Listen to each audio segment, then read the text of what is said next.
Are focusing on Russia's military efforts in Ukraine. We're turning now to its paramilitary operations in Africa. Ever heard of the Wagner Group? It's a private company made up of mercenaries who tend to do the Kremlin's bidding. Wagner is to Russia what Blackwater is to the US, a shadowy organization notoriously difficult and sometimes dangerous for journalists to cover. Its mercenaries are now all over the globe, operating mostly in Africa.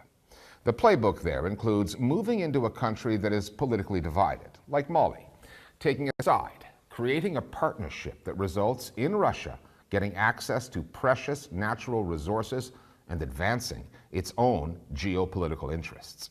And disinformation campaigns are part of the mix. The Listening Post's Nick Muirhead now on the Wagner Group, Mali, and Russia's soft power push in Africa. There's a lot you can tell about the state of a country by watching its citizens protest.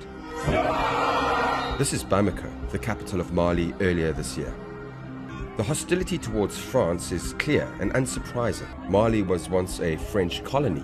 The abuses of that era have not been forgotten. In 2013, French troops teamed up with Malian forces to fight an insurgency in the north. 9 years later, there's little to show for it, and French troops have begun to withdraw. But why are so many of these protesters carrying Russian flags? And why are there posters of Richard Wagner, the 19th century German music composer, a man who was deeply anti-Semitic, a favorite of Adolf Hitler's, and whose music provided the soundtrack to the Nazi movement? The answer is that Wagner's image has become a symbol for Malians who support a private Russian military company called the Wagner Group, an organization that has no website, no telephone number, no physical address. Wagner is so secretive that officially it does not exist. The Wagner Group doesn't carry out regular operations. They run misinformation and influence campaigns online that coincide with what the mercenaries are doing in the field. The secrecy around Wagner is something that's done on purpose, and it makes it really difficult to be certain how the Kremlin is using Wagner, because it can't be held accountable for actions of a group that it has no official links to. The links between Wagner and Moscow aren't official, but they are there, and they go right to the top. Wagner is reportedly owned by Yevgeny Prigozhin, an oligarch known as Putin's chef, a nickname he picked up after hosting numerous dinners for the Russian president. Prigozhin owns restaurants, a museum, many companies, including one called the Internet Research Agency, thought to have been located here in St. Petersburg. It is currently sanctioned by both the US and the UK for running extensive disinformation campaigns.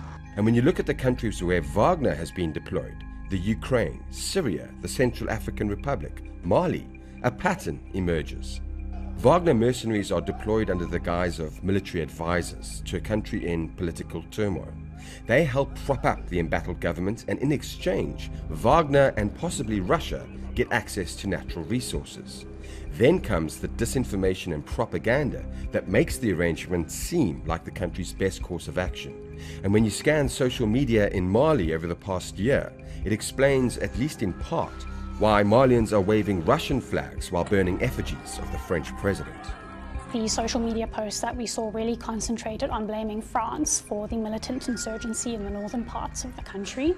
So essentially calling into question the legitimacy of France, while also promoting Wagner as a more reliable security partner.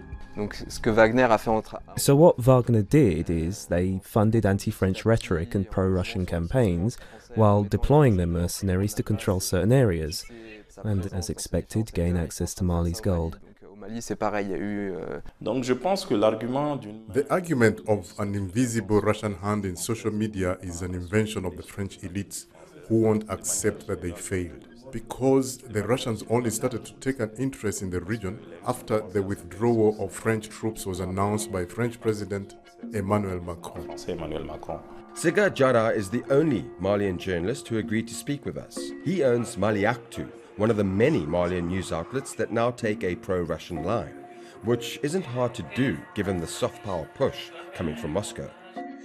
Russian state-backed news outlets RT and Sputnik have both created French-language channels that focus on Francophone Africa and tend to cast Russia in a very favorable light while placating local authorities. De cette route, qui est particulièrement dangereux, eh bien, c'est l'armée malienne qui escorte ces bus de voyageurs.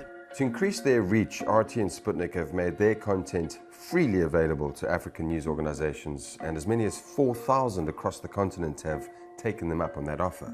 Just take a look. This is MaliJet, a popular news aggregator. Look where much of the content is coming from. Sputnik News, Sputnik News, Sputnik News. Gerard calls the collaboration a win-win because news organizations like his lack the resources to produce this kind of journalism. We can't cover all local news properly, let alone international news. This vacuum was always filled by French media alone. So RT France and Sputnik have allowed us to diversify our sources. Channels like Radio France International and France 24 do focus on local stories, but they give prominence to dissident voices, and that is perceived by Malians as interference. Russian state-owned media outlets like RT have a very clear mission to cover issues that are marginalized by the so-called mainstream media. And this really resonates with African countries, including in Francophone Africa, where there have been complaints about the way that Africa is portrayed in the Western media, that it's all Ebola and civil war, whereas Russian media outlets are sharing positive stories about Africa. By focusing disproportionately on positive news, RT and Sputnik neglect more concerning stories. Since coming into power in last year's coup, Mali's new military rulers, backed by Wagner's mercenaries, have become increasingly authoritarian. Dissenting voices have been thrown in jail. The media climate is now so hostile that numerous journalists have abandoned the profession entirely. As for international media, both French state-backed outlets France 24 and Radio France International had their licenses suspended earlier this year after they reported on allegations of atrocities being committed against civilians in the north by Malian troops and Russian mercenaries. Since Wagner's arrival, there have been growing accusations of abuses against civilians by the army, and Wagner's mercenaries and any news outlets that report these stories are banned. So there is clearly a desire to prevent any discussion about Wagner's activities and the abuses carried out by the army.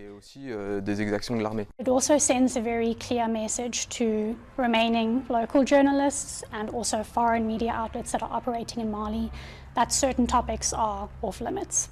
The concern there is that for regular citizens it's going to become all the more difficult to access information that doesn't fit within this accepted narrative. Private military companies like Wagner have become a key component of the Kremlin's irregular warfare strategy.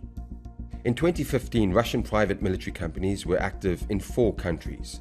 Now they're in 27, and most of those deployments have been to Africa. With unstable governments looking for protection, colonial legacies that can be exploited, and under-resourced news outlets vulnerable to manipulation, Africa is an ideal theatre for Russia to advance its interests. Russia is courting Africa, and I think the success of the relationship is clearly demonstrated in the reaction of African countries to Russia's recent invasion of Ukraine, where many African countries chose to abstain from UN votes on the issue. Many haven't called out Russia or condemned its actions at all.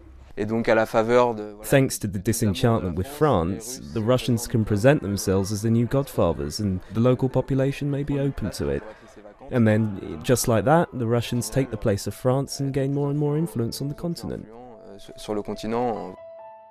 In 1958, Mali gained independence. But when France pulled out, it left behind a news media that operates, for the most part, in French. Paris has always used that to its advantage, but now Moscow and its media apparatus are speaking the same language. The challenge ahead for Malian journalists and their colleagues across the region is how to ensure that their news outlets are not used to peddle soft power for foreign interests. African media must unite to form collectives that produce quality journalism, and they must find a sustainable economic model that will guarantee independence. Because if we don't do that, we will be cannibalized by foreign news outlets with big budgets. And those outlets will not defend the interests of Africans.